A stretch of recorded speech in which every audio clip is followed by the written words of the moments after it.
अतुल की मम्मी सीमा हमारे यहाँ काम करती थी। उस वक्त मैं दूसरी क्लास में थी जब मेरी मम्मी के कहने पर सीमा आंटी ने अपने बेटे का स्कूल में एडमिशन कराया। अतुल बहुत ही बुद्धिमान लड़का था, जिस वजह से मम्मी ने मास्टर जी से बोलकर अतुल को मेरी ही क्लास में करा दिया। मैं स्कूल में खुद को उसके साथ सुरक्षित महसूस करती थी। अतुल मुझसे 1 साल बड़ा था। उसके मम्मी पापा हमारे ही पुराने घर में रहते थे और हम एक साथ ही स्कूल जाते थे, और शाम में भी वो अपनी मम्मी के साथ बैग लेकर हमारे घर ही आ जाता था। उसकी मम्मी घर का काम करती और हम बड़े भाई से ट्यूशन पढ़ते थे। उम्र में बड़े और ज्यादा दिमाग होने के कारण अतुल को मुझसे जल्दी याद हो जाता था, और मेरे भाई हमेशा अतुल की तारीफ करते तो मम्मी कहती, अतुल तुम गुंजन को भी याद करा दिया करो। भैया ने मैट्रिक पास कर लिया था और आगे पढ़ने के लिए उन्हें शहर जाना पड़ा, मगर अभी भी अतुल और मैं भैया के रूम में ही पढ़ाई करते थे। उस वक्त मेरी उम्र 10 साल के करीब थी।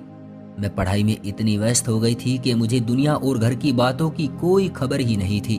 अतुल हमारे साथ ही खेल कूद कर बड़ा हुआ था, तो मम्मी अतुल को हमारे जैसा ही मानती थी और अक्सर अतुल को बोलती रहती थी कि स्कूल में गुंजन का ख्याल रखा करो, ये छोटी है और दूसरे बच्चे इसे परेशान करते हैं।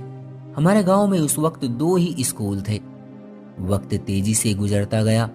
अब हम बड़े हो गए थे और जब भी हम अकेले होते तो अतुल मुझसे कुछ अलग तरह की ही बातें करता था, और अतुल की बातों से मैं परेशान हो चुकी थी, मगर कभी किसी से कुछ नहीं बताती, क्योंकि अतुल कहता था कि किसी से मत बताना, और अगर तुमने किसी को बता भी दिया तो तुम्हारी मम्मी तुम्हारा स्कूल जाना बंद करा देगी। मेरा क्या है, मैं तो अपने अंकल के पास गांव में चला जाऊंगा। अतुल की ये बातें ज्यादातर प्यार और शादी के संबंध में ही होती थी। मैं अतुल के साथ खुद को सुरक्षित महसूस करती थी और मैं नहीं चाहती थी कि वो मुझे छोड़कर कहीं चला जाए।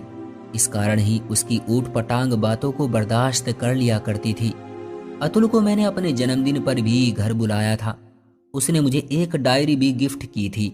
मेहमान बहुत ज्यादा आए हुए थे, जिस वजह से घर का काम भी बहुत ज्यादा बढ़ गया था, तो अतुल की मम्मी ने अतुल को अपनी मदद के लिए घर पर ही रोक लिया था। काम खत्म हो जाने के बाद मेरी मम्मी ने अतुल को भाई के कमरे में ही सोने को बोल दिया, क्योंकि भाई पढ़ने के लिए बाहर गए हुए थे तो उनका रूम खाली पड़ा था। लेकिन उस रात मुझे नींद नहीं आ रही थी, तो मैं अतुल के पास गई तो वो भी जागा हुआ था। फिर हमने सारी रात खूब सारी बातें की। उस वक्त मुझे बिल्कुल भी ये एहसास नहीं होता था कि अतुल हमारी नौकरानी का बेटा है, क्योंकि हमारा जमींदार घराना था और घर या खेतों में काम करने वालों से हम लोग थोड़ा अलग ही रहते थे। मगर अतुल की बात अलग थी, क्योंकि जब अतुल का जन्म हुआ था तो उस वक्त भी उसकी माँ हमारे घर में ही काम करती और हमारे पुराने घर में ही रहती थी, क्योंकि इनका खानदान शुरू से ही हमारे यहाँ काम करते आया था और वो दूध पीता था। जब उसकी मम्मी उसको साथ लेकर हमारे घर आती और सारा दिन वो हमारे घर पर लगे एक झूले में ही पड़ा रहता था और खेलता रहता था। उस वक्त तो मेरा जन्म भी नहीं हुआ था, और ये सब बातें मुझे मेरी मम्मी ने बताई थी, क्योंकि मेरे मम्मी पापा भी अक्सर इसे खिलाते थे और अपने बच्चों जैसा ही प्यार करते थे। खैर, मेरे जन्मदिन वाली रात हम दोनों ने भाई के कमरे में ही गुजारी। उस रात मैं पहली बार प्यार के एहसास से वाकिफ हुई। हालांकि मेरी उम्र कम थी, मगर अतुल ने मुझसे वो बातें की जो जिंदगी भर के लिए यादगार बन गई। उसके बाद मैं वहां से उठी और अपने कमरे में आ गई। उस दिन मुझे अपनी खूबसूरती का एहसास शिद्दत से हुआ था। अतुल पूरी तरह मेरी मोहब्बत में पड़ चुका था, लेकिन मुझे अतुल में दिलचस्पी जरूर थी, मगर मैं उससे प्यार नहीं करती थी, क्योंकि जब भी मैं उसके बारे में सोचती तो वो मुझे इतना खास नहीं लगता था। मगर जब भी ये मेरे साथ नहीं होता था तो मैं अपने आप को थोड़ा अकेला महसूस करती थी। सच तो ये था कि मुझे अतुल नहीं बल्कि उसकी बातें बहुत पसंद थी। वो अक्सर मेरी तारीफ करता और उसकी बातें सुनकर मैं बहुत खुश हो जाती। हमारा रिश्ता जिस्मों का नहीं बल्कि भावनात्मक था। ऐसी भावनाएं जो परिवर्तनशील होती हैं, स्थायी नहीं। एक दिन पास ही के गांव में किसी की मृत्यु हो गई थी, जो कि हमारे रिश्तेदार थे। सारे घर वाले वहां चले गए। मेरी तबीयत खराब होने के कारण मैं नहीं गई और मेरी मम्मी अतुल की मम्मी को मेरी देखभाल करने के लिए मेरे पास छोड़कर चली गई। अतुल की मम्मी तो रात में सो गई, लेकिन अतुल को नींद नहीं आई। वो मेरे बेड पर ही बैठा था। मुझे बहुत तेज बुखार था और अतुल मेरे माथे पर ठंडे पानी की पट्टियां रख रहा था। इसने मेरा सिर अपनी गोद में रखा हुआ था।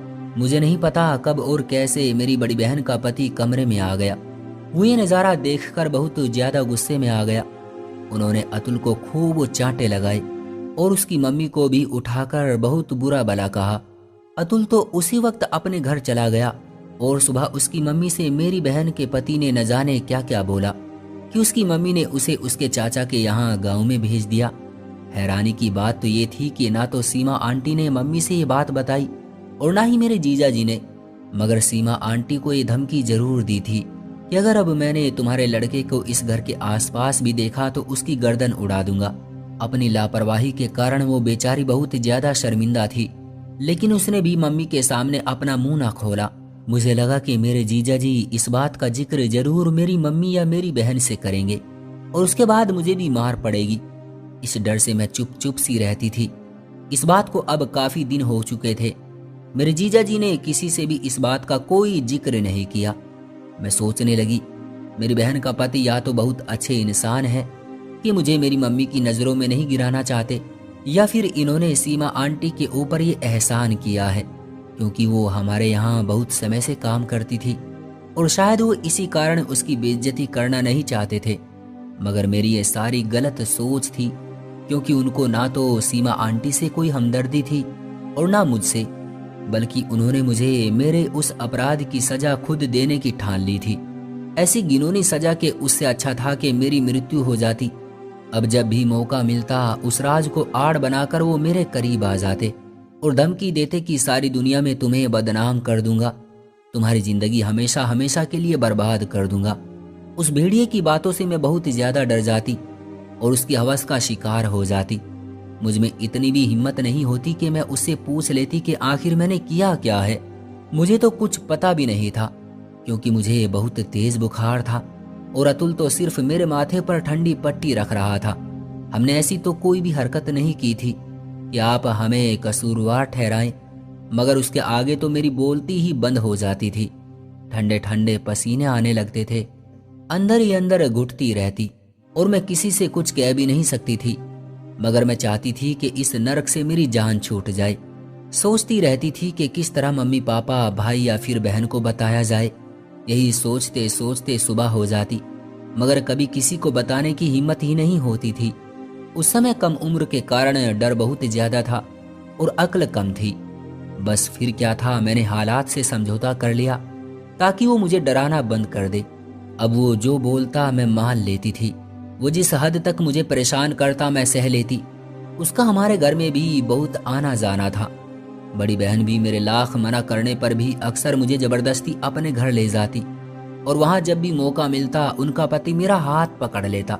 तब दिल से यही बात निकलती कि इसकी मृत्यु हो जाए या फिर मैं ही मर जाऊं ताकि इस नरक से पीछा छूट सके। लेकिन इन्होंने तो मुझे अपने घर में हमेशा के लिए रखने का प्लान बना लिया और मेरे मम्मी पापा से भीख मांग कर मेरा रिश्ता अपने छोटे भाई के लिए मांग लिया और जल्दी से मेरी शादी का दिन भी तय कर लिया। मेरे लिए तो इस शादी के लिए हाँ करने के अलावा और कोई रास्ता ही नहीं था। ये सब भी एक सोची समझी चाल थी। अब मुझे उससे नफरत होने लगी थी। इतनी नफरत के दिल करता था कि इसकी जान ले लूं, मगर ऐसा मुमकिन नहीं था। खैर, हमारी शादी हो गई।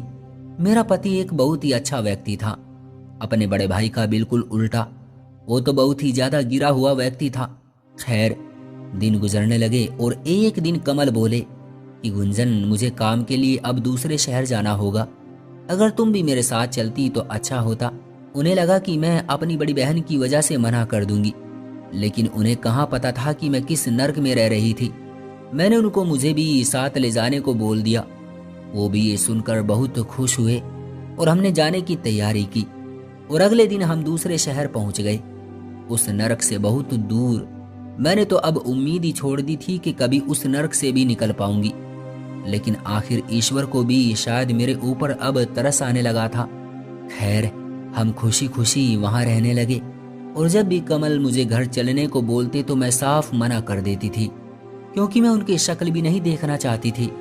मैं यहाँ सबसे दूर बहुत ही सुकून से थी, मगर एक बात थी जो मुझे बहुत सताती थी। कि मैं कमल की गुनहगार हूँ, क्योंकि मैंने इनके उस दरिंदे भाई की करतूत इनको नहीं बताई। मगर मुझे इस बात का भी डर था कि कहीं वो झूठ ना बोल दे और अपने भाई को अपनी तरफ ना कर ले। आखिर भाई है, शायद मेरी बातों से ज्यादा उसकी बात का विश्वास कर ले और मुझे छोड़ दे और मैं हमेशा हमेशा के लिए कमल को खो दूं। बस इसी डर से मैंने आज तक भी कमल को कुछ नहीं बताया और ना ही कभी उस घर में गई। पता नहीं ये मैंने सही किया या गलत, लेकिन मुझे काफी हद तक सही ही लगता है। तो दोस्तों, ये थी हमारी आज की कहानी। आपका क्या कहना है गुंजन के इस फैसले के बारे में? कमेंट करके हमें जरूर बताएं। वीडियो को लाइक करके चैनल को सब्सक्राइब कर लीजिए और साथ में घंटी को ऑल पर सेट कर लीजिए ताकि आने वाली वीडियो आपको तुरंत मिले। मुझे दीजिए अगली वीडियो तक इजाजत। तब तक के लिए धन्यवाद।